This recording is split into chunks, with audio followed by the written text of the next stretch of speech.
বিপদে বললে কেমন করে নিজেকে আল্লাহর কাছে সঁপে দিতে হয় আসুন সাইয়েদনা ইব্রাহিম আলাইহিস সালামের জীবনী থেকে জানি। আল্লাহর খলিল ইব্রাহিম আলাইহিস সালাম আমাদের মতো সমাজ ব্যবস্থা পায় নাই। আমরা জন্মের পরে আমাদের কানের ভেতরে আজান দিয়েছে কে? একামত দিয়েছে কে? আমাদের বাপদাদারা আমাদের কানে আজান দিয়েছে কি? দেয় নাই।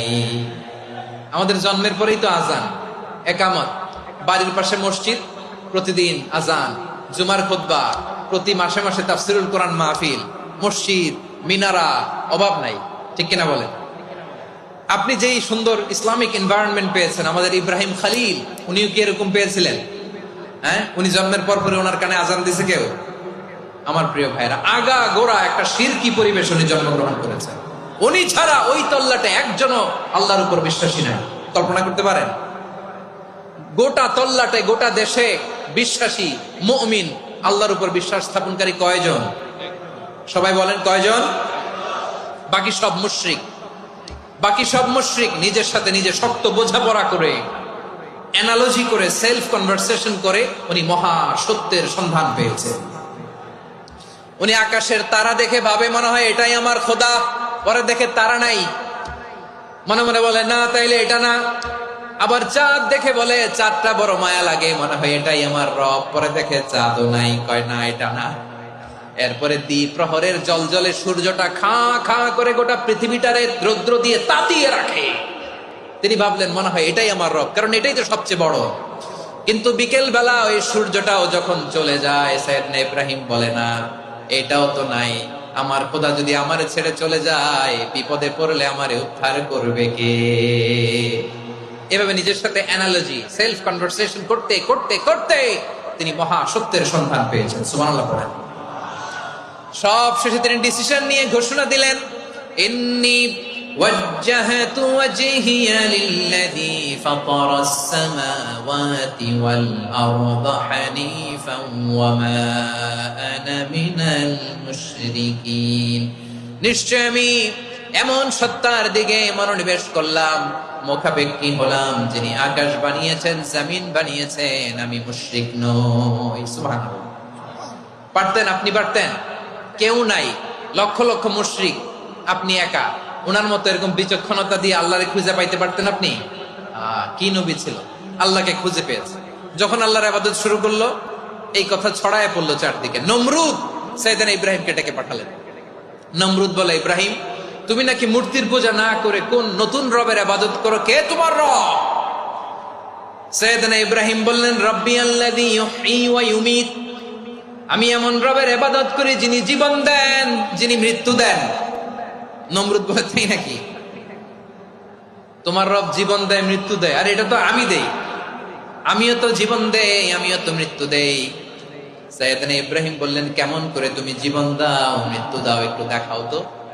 নমরুদ জেলখানা থেকে দুজন কয়েদিকে ডেকে আনলো। কয়েদি এনে অর্ডার করলো, একটাকে এখনই শিরোচ্ছেদ, হেড অফ, ডেথ পেনাল্টি, মৃত্যুদণ্ড দেয়া হলো, ফিনকি দিয়ে রক্ত বেরোলো।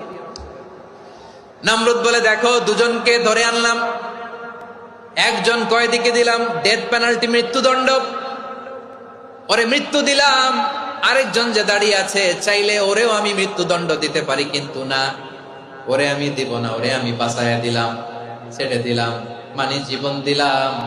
দেখো ইব্রাহিম, তোমার চোখের সামনে একজনরে মৃত্যু দিলাম, আরেকজনরে জীবন দিলাম। আপাত দৃষ্টিতে তাই তো, একজনরে তো জীবন দিল, আরেকজনরে মৃত্যু দিল।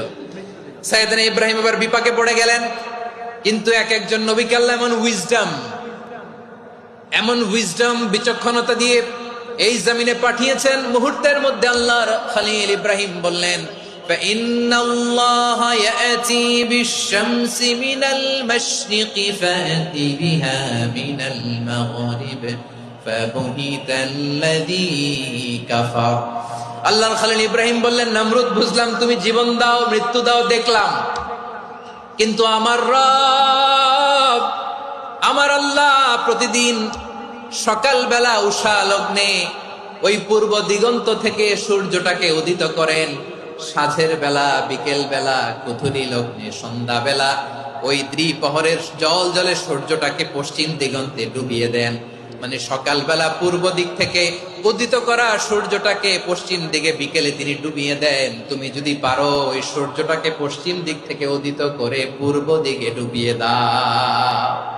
সুবহানাল্লাহ পড়বেন না? দেখেন, ইনস্ট্যান্ট ইন্টেলেক্ট, মুহূর্তে বিচক্ষণতা, উইজডম কাকে বলে? নমরুদ পারবে? নমরুদের বাপ পারবে? ওর দাদা, ওর 14 গোষ্ঠী, গোটা বিশ্বের সব ক্ষমতাধর রাষ্ট্রনায়করা একসাথে হলে পারবে? ফাবুহিতাল্লাযী কাফার, পারে নাই, ব্যর্থ হয়েছে। এবার তেলে বেগুনে জ্বলে উঠেছে, রেগে মেগে আগুন বলে ফালকুহু ফিল জাহিম। ওর সাথে তর্ক নাই, না পেরে এবার এটারে আগুনে ফেলা। বিশাল বিশাল গাছ কেটে লাকড়ি এনে আগুনের কুণ্ডলি বানানো হলো, দাউ দাউ দাউ দাউ করে আগুন জ্বলে। আল্লাহর খলিল ইব্রাহিমকে আগুনে নিক্ষেপ করা হবে। আল্লাহর খলিল সাইয়েদনা ইব্রাহিমের হাতের মধ্যে রশি দিয়ে টাইট করে বাঁধা হলো, পায়ের মধ্যেও টাইট করে রশি দিয়ে বাঁধা হলো। আল্লাহর খলিল ইব্রাহিমকে আগুনের কুণ্ডলির মধ্যে ফেলা হবে। ও মিয়া, আপনি যে বিপদের কারণে ভয় পান, হতাশ হন, এটা কোনো বিপদ ওনার বিপদের সামনে? পটুয়াখালী আওয়াজ করে বলুন, সাইয়েদনা খলিল ইব্রাহিমের বিপদের সামনে আমাদের বিপদগুলো কোনো বিপদ? কোনো বিপদই না, এটা কোনো বিপদই না। হাত পা বেঁধে টাইট করে নিক্ষেপ করা হবে, সিম্পলি ফেলা যাবে না, কারণ দাউ দাউ করে দ্য ব্লেজিং ফায়ার, এমন আগুনের কুণ্ডলি, কাছে যাওয়া যায় না, আগুনের উত্তাপে নিক্ষেপ করা হবে।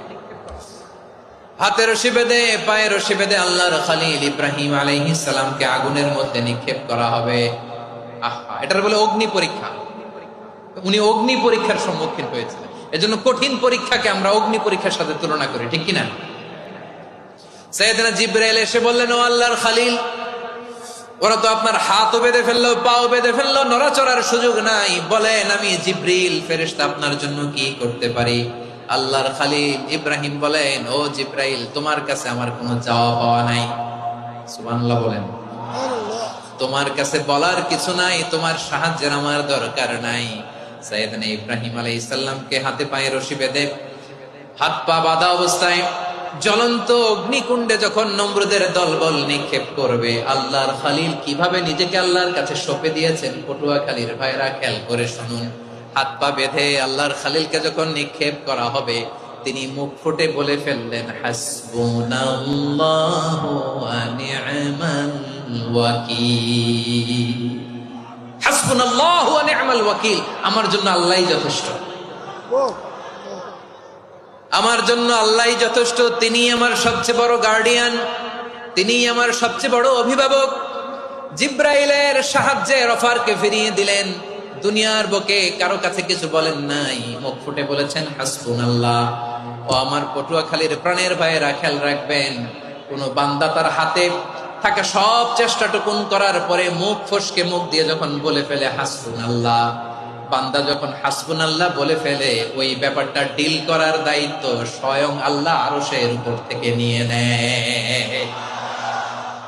আপনি যখন বলে ফেলবেন হাসবুনাল্লাহ, এটা ডিলিং করবে কে তখন? চিল্লায় বলেন না, তিনি কে? বান্দা তার সাধ্যের সবটুকু চেষ্টার পরে নতজানু হয়ে যখন বলবে হাসবুনাল্লাহ, আল্লাহ তুমি আমার জন্য যথেষ্ট, নি'মাল ওয়াকিল, তুমি আমার শ্রেষ্ঠ অভিভাবক, তখন তার কি দরকার না দরকার এটা ডিল করে স্বয়ং আল্লাহ। নিক্ষেপ করা হলো সাইয়েদনা ইব্রাহিমকে অগ্নিকুণ্ডলিতে।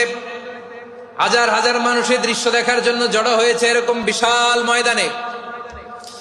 কিন্তু কি অবাক করা ঘটনা, সবাই ভয় পাচ্ছিল, না জানি কি হয়ে যায়। আল্লাহর খলিলকে যখন আগুনের কুণ্ডলিতে নিক্ষেপ করা হয়, আল্লাহর খলিল ইব্রাহিম আগুনের কুণ্ডলীর মধ্যে বসে বসে মানুষগুলোর দিকে তাকিয়ে হাসতে শুরু করে দেয়।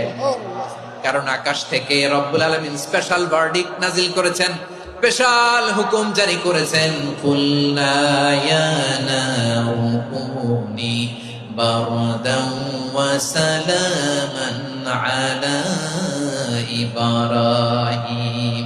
ও আগুন, খবরদার, সৃষ্টি শুরু থেকে তোকে একটা ধর্ম আমি বাতলে দিয়েছিলাম, তোর ধর্ম, আগুনের ধর্ম হলো যা পাবে জ্বালিয়ে সারখার করবে। আল্লাহ বলল, আগুন, তোর ধর্ম দিয়েছিলাম, তুই সব জ্বালিয়ে পুড়িয়ে সারখার করে দিবি। কিন্তু ক্ষণিকের জন্য আমি তোর জ্বালিয়ে দেওয়ার ক্ষমতাটাকে কেড়ে নিলাম, জ্বালিয়ে ভস্ম করে দেওয়ার ক্ষমতা আমি কেড়ে নিলাম। কুনি বারদান, ঠান্ডা হয়ে যা, কিন্তু এত বেশি ঠান্ডা হবি না আবার আমার ইব্রাহিমের জন্য সর্দি লেগে না যায়। সুবহানাল্লাহ, এত আসতে বললে হবে? কুনি বারদান, বারদ মানে বরফ, ঠান্ডা, ঠান্ডা হ, কিন্তু এত ঠান্ডা হবি না যাতে আমার ইব্রাহিমের কষ্ট হয়। আগুন বলে, আল্লাহ একবার বললাম ঠান্ডা হ, আবার বলো এত ঠান্ডা হবি না যাতে খালিলের সর্দি না লাগে। কেমন ঠান্ডা হব, কেমন এনভায়রনমেন্ট তৈরি করে দেব বলো। আল্লাহ বললেন সালামান আলা ইব্রাহিম, আমার খলিল, আমার কলিজা, আমার ইব্রাহিমের জন্য তুই জান্নাতের গুল বাগিচা হয়ে যা। ও ভাই, নবী মুসার মতো ঈমান হলে রাস্তা হবে সাগর জলে, নবী ইউসুফের মতো ঈমান হলে একে একে দরজা খোলে। নবী ইব্রাহিমের মতো ঈমান যদি আজও থাকে বিদ্যমান, অগ্নিকুণ্ডে দেখতে পাবে খুবসুরতে ফুল ভাগা। কুলনা ইয়া নারু কুনি বারদান ওয়া সালামান আলা ইব্রাহিম। বান্দা যখন মুখ দিয়ে বলে হাসবুনাল্লাহ, আমার আল্লাহ আমার জন্য যথেষ্ট, এই বলে যখন নিজেকে সঁপে দেয়, তার কি লাগবে ওই দায়িত্ব স্বয়ং নিয়ে নেয় কে? সবাই বলেন, স্বয়ং নিয়ে নেয় কে? তাহলে আমার প্রিয় ভাইরা, বিপদের শুরুতেই আমরা বলবো ইন্না লিল্লাহ। শুরুতে কি বলবো? এরপরে যেই বাক্যটা পড়ে নিজের পরিস্থিতিকে আল্লাহর দরবারে সঁপে দিব, সেটা হচ্ছে হাসবুনাল্লাহ। সেটা কি? বিষ্ণু বলেন লা ইয়াজালু লিসানুকা রাতাবান মিন যিকরিল্লাহ, সব সময় আল্লাহর স্মরণ দিয়ে, জিকির দিয়ে জিহ্বাটারে সিক্ত রাখো। আর শয়তানু জাসিমুন আলা কলবি ইবনে আদম, শয়তান বনি আদমের কলবে খামচি মেরে বসে থাকে। ফাইদা যাকারাল্লাহ খানাসা, মানুষ যখন আল্লাহর স্মরণ করে, জিকির করে, শয়তান দৌড়ে পালায়। ওয়া ইদা গাফালা ওয়াসওয়াসা, যখনই বনি আদম গাফেল হয় তখনই শয়তান তার হৃদয়ে ওয়াসওয়াসা দেয়। এজন্য বিপদে পড়লে ইন্না লিল্লাহ, নিজের সব টুকুন করার পরে, নিজের রোল প্লে করার পরে নিজেকে আমরা কি বলে সঁপে দিব? সবাই বলেন, সবাই বলতে হবে। আরো জোরে বলেন, মনে থাকবে? বিপদে পড়লে প্রথমে ইন্না লিল্লাহ, এরপরে নিজেকে যখন সঁপে দিব তখন হাসবুনাল্লাহ।